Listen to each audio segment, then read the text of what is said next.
नमस्कार. आज आपण एका खास मराठी सिनेमाबद्दल बोलणार आहोत, दशावतार. ही एक अशी गोष्ट आहे जिथे एक जुनी पारंपरिक कला थेट आजच्या काळातल्या संघर्षाला भिडते.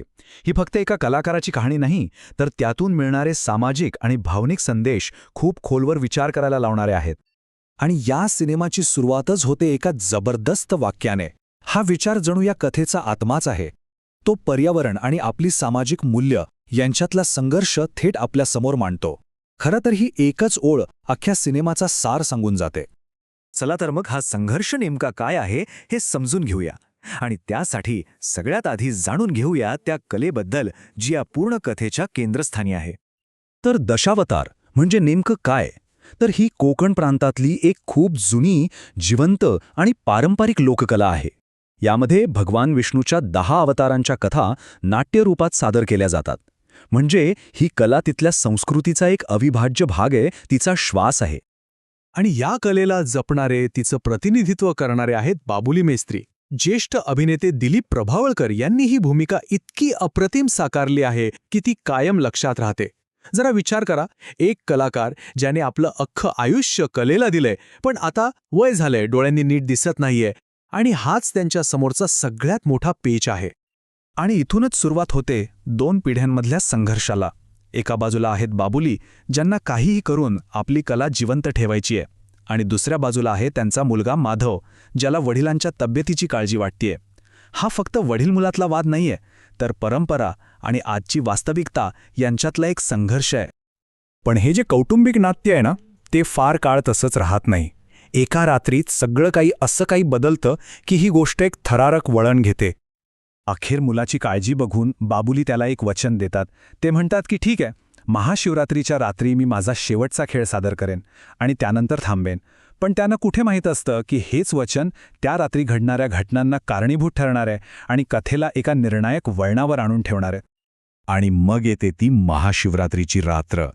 सुरुवातीला सगळं ठरल्याप्रमाणे सुरू होतं. बाबुली आपल्या शेवटच्या सादरीकरणासाठी रंगमंचावर येतात. पण त्याच रात्री असं काहीतरी घडतं जे कुणाच्याच ध्यानीमनी नसतं.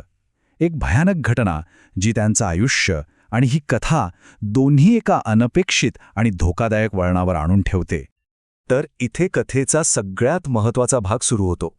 या घटनेनंतर बाबुली काय करतात, आणि सगळ्यात इंटरेस्टिंग गोष्ट ही आहे की ते आपल्या कलेलाच न्यायासाठी लढण्याचं एक शस्त्र बनवतात. या दुःखद घटनेनंतर बाबुली फक्त एक कलाकार उरत नाहीत, ते पूर्णपणे बदलतात. आता त्यांच्या आयुष्याचं एकच ध्येय आहे, आपल्या मुलाला न्याय मिळवून देणं आणि निसर्गाचा विध्वंस करणाऱ्या त्या ताकदींविरुद्ध लढणं. आता त्यांची कला फक्त मनोरंजनासाठी नाही, तर न्यायासाठी आहे. आणि ते ज्या पद्धतीनं लढतात ना, ते खरंच अविश्वसनीय आहे. ते काय करतात तर ते दशावतारालाच आपलं शस्त्र बनवतात. ते त्या शक्तिशाली अवतारांचे मुखवटे घालतात, त्यांची वेशभूषा करतात, आणि त्या कथांमधून, त्या पात्रांमधून मिळणाऱ्या नैतिक शक्तीच्या जोरावर ते थेट आपल्या शत्रूंना आव्हान देतात. आणि या लढाईत एक वेळ अशी येते की श्रद्धा आणि वास्तव यातलं अंतरच मिटून जातं. जेव्हा बाबुली मिस्त्री ते सोंग घेतात ना, तेव्हा ते फक्त बाबुली राहत नाहीत, त्या जणू तो अवतारच बनतात. कलाकार आणि अवतार जणू एकरूपच होऊन जातात, आणि आपल्याला श्रद्धेची ताकद काय असते ते पाहायला मिळतं. बाबुलींची ही लढाई फक्त त्यांची एकट्याची नाहीये. या कथेच्या माध्यमातून सिनेमा आपल्याला 4 खूप मोठे आणि महत्त्वाचे संदेश देतो, जे कथेच्याही पलीकडचे आहेत. सोप्या शब्दांत सांगायचं झालं तर हा सिनेमा आपल्याला काय शिकवतो? 1. आपल्या परंपरा आणि लोककलांचा आदर करा. 2. निसर्ग आणि विकास यांच्यातला जो संघर्ष आहे त्यावर विचार करायला लावतो. 3. एका सामान्य माणसातही अन्यायाविरुद्ध लढण्याची ताकद असते हे दाखवतो. आणि 4. श्रद्धा आणि वास्तव यांची सांगड कशी घातली जाऊ शकते हेही दाखवतो.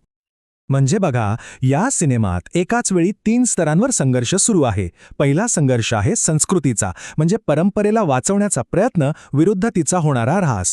दुसरा संघर्ष आहे पर्यावरणाचा, निसर्गाचं संरक्षण विरुद्ध सगळं उद्ध्वस्त करणारा विकास.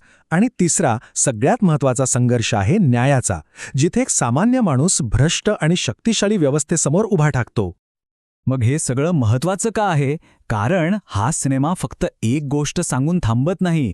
तो कोकणाची कला, तिथली संस्कृती आणि तिथला निसर्ग वाचवण्यासाठी एक भावनिक साथ घालतो. आणि हा संदेश फक्त कोकणापुरता नाही, तो आपल्या सगळ्यांसाठी आहे. आणि शेवटी हा चित्रपट आपल्यासमोर एक खूप मोठा प्रश्न उभा करतो.